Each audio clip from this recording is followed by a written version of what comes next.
Alright, welcome back to another league race. This time we're back with FTRL for round number 11 of 11, I think, of Division 1 here at Austria. Dry qualifying, dry race, thankfully. I think these are finally beginning to ease up a bit, thankfully. So I'll say that after being next round in China will be saturated. So I look forward to that. Anyways, here's the setup. It is one that we're listening to Matt call out at the moment. So, thank you, Matthew. It was actually quite good. We used it in the practice sessions prior to the race, and yeah, it was pretty good. So, I felt decent enough that the pace might be okay, relatively speaking. It was looking grand. The qualifying times weren't anything special, but the race pace and the strategy, I think, were looking decent. Anyways, I waited for a long time. This is my first flying lap, and I waited for a long time to do anything because I wasn't sure what... It looked like people weren't going to do anything. Like on softs, I was just going to take mediums. So I put a banker on mediums, and the soft lap at the end of the session was horrific in comparison. The delta's like 4 or 5 tenths. And 4.2 put me P16 on the grid, and I was like, holy shit. Not good. I was trying to aim for somewhere 11th or 12th or so when I started the race on mediums. But you can see quite a few people in top 10 staying on mediums, so ooh. Not good. Not good in the slightest, so there's going to be some work to be done. Work to be done here today, so we'll see how we get on. And track position is probably important here, given how DRSing could be a thing. So, but we'll switch. We'll flip the strategy. We're going to go medium soft and hope safety car doesn't screw us. But I put about 1.5 laps of fuel in the car. I had to rush through this because I think someone decided that someone's on their PS5 immediately decided to press ready up to race when we got in. So, thank you to that. Anyways, here we go then.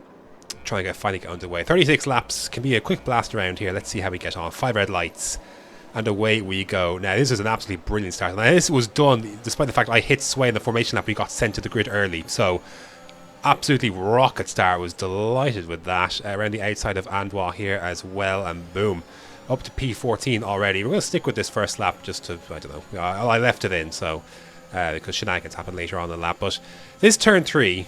I've come to realise there is a science behind it, and you'll see later on what that is. But for now, we'll just form up behind Wesker on the hards, who bragged pre-race about his amazing strategy, and I don't understand what starting on hards does for anyone. But regardless, it's a car we have to clear immediately because there is no chance for anyone caught behind Wesker on hards. Your race is going to be absolutely ruined.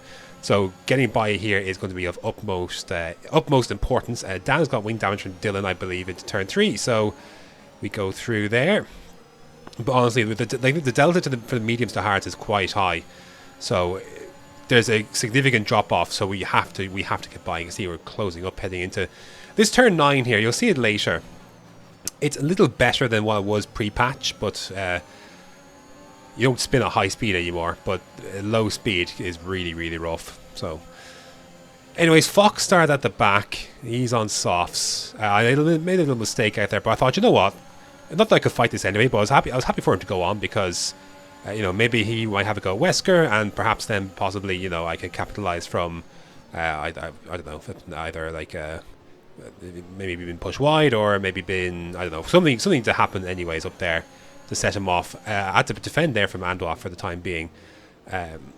Funky Fox got through Wesker with ease, so we're going to try and do the same. We've got DRS now for the first time, lap 3. He covers the inside. I'm going to nip to the outside on the racing line. It moves over a little bit, not really anything though, but I quite like this corner as an opportunity to overtake afterwards. A bit of ERS deployment heading into turn number, I think this is turn 5 or 6. There's the kink, I think they count, I don't know. But anyway, so you get the move done.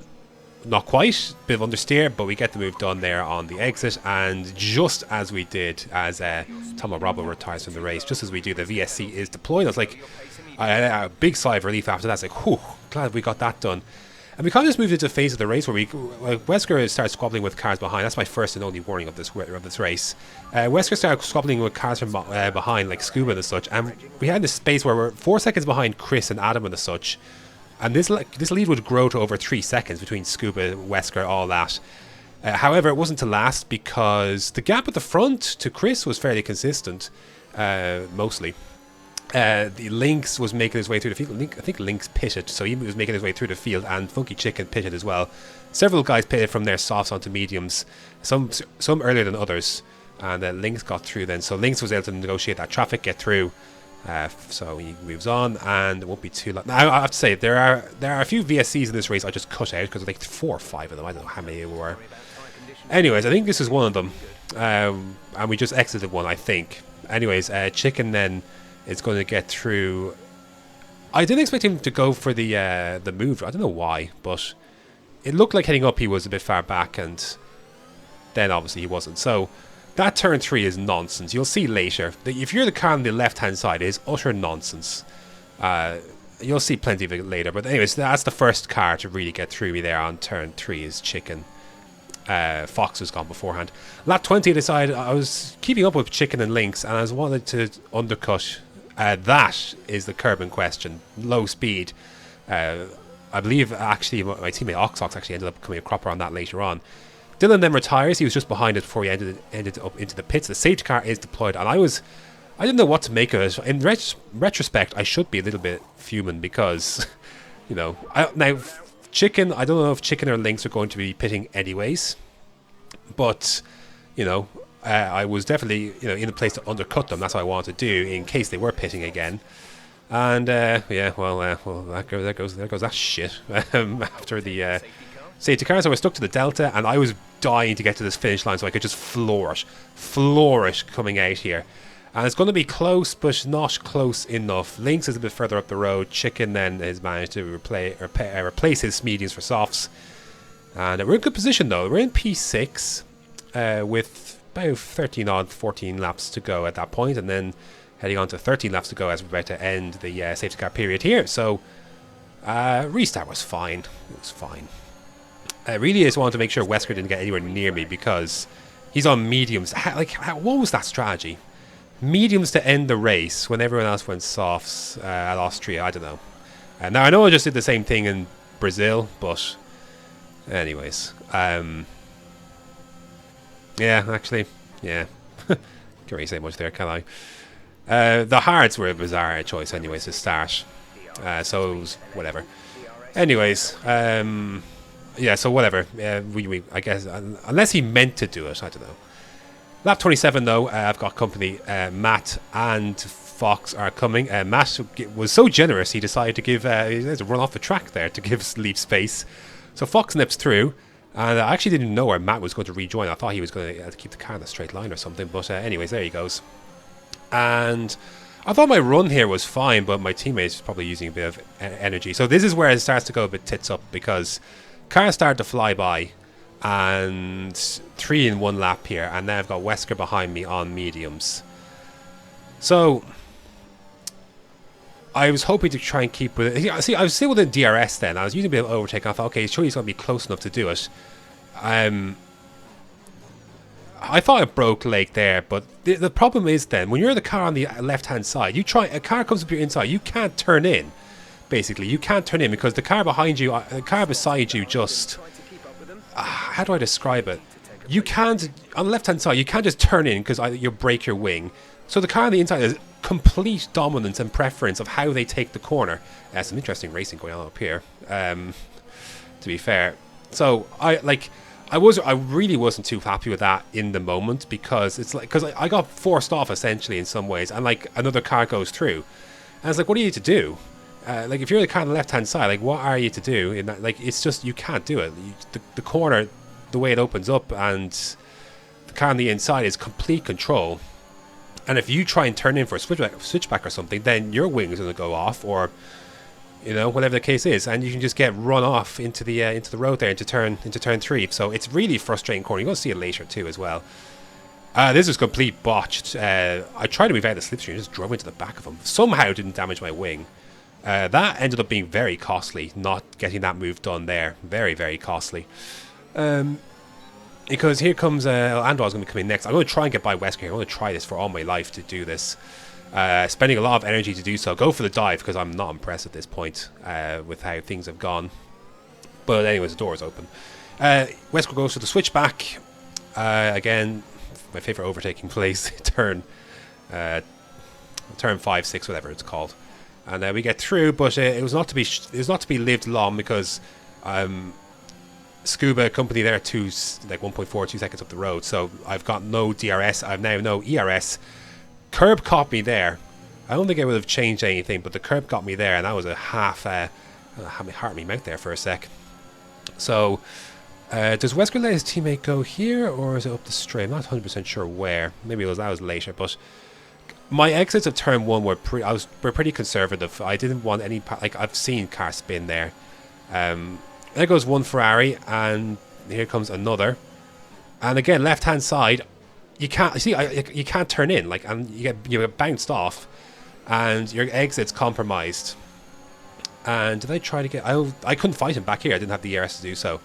That's the thing. Like that turn 3 is so frustrating. So lesson learned. Yeah, lessons were learned, and we can take that from it at the very least. Lap 31, the kind of losing that position to Wesker to begin with was just the start of just carnage. Like it all just kicked off really. There goes Dan. So all of a sudden, for having been P6, having been P6, now I'm in P13, and I didn't think I was that slow, but just the way things snowballed and that kind of thing, things went bad. But things kind of switch back a bit here. Ox is retired from the race. He binned it, drove straight on. I saw his footage. He literally was positive. He literally was 0. He was 0. He was flat on the delta for the VSC that just happened, and he got a drive through. So I can understand why he's frustrated. Dan has a spin there, so we get map position done. Lap 34 then. Lost DRS, and there goes Chris. My only saving grace is I've got no pens, and there's a lot of penalties around, an absolute load. So we're going to carry on. And, I didn't know where I'd end up, to be fair. Had no idea. Just continue to follow the DRS. Matt has got damage here, so he just, pulls over, really is wing damage. And we'll gain a place that way. Well, he did have penalties. Not sure how far up the road he was. He got in a collision with Ox.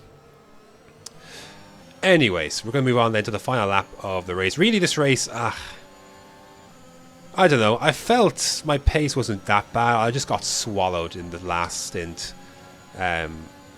one way or another. If I'd been able to keep track position, I don't think I would have tail spun as much, so to speak, or leaked through the field as I did. Anyways, we're going to take the flag 10th on track, but it's going to be P4. And very happy with that. Very, very happy. Fox only went and won the race. I can't help but feel a little like he smashed it, to be fair to him, but I can't help but feel a little flipping. I can't help but feel like if my pace was a bit better, like I could have easily, like that could have been me winning that race or on the podium. Like it's. I don't know how much those battles after kind of once Wesker came through. I don't know, like the battle with Wesker onboard space. I don't know how much time I really lost. I don't know if I'd wing. I don't think I had wing damage from that collision, but like I don't know. Like I don't know how much more time I could have saved. I don't know if any of those cost me. I don't think they did. I don't know. Like was it over 3 seconds? I don't know. A P4 is a good result. P4 is a good result, but I don't know. Part of me thinks maybe that was the maximum that was possible. Part of me thinks maybe it could have been more if I'd not got caught so much in that last stint. Yeah. I don't know.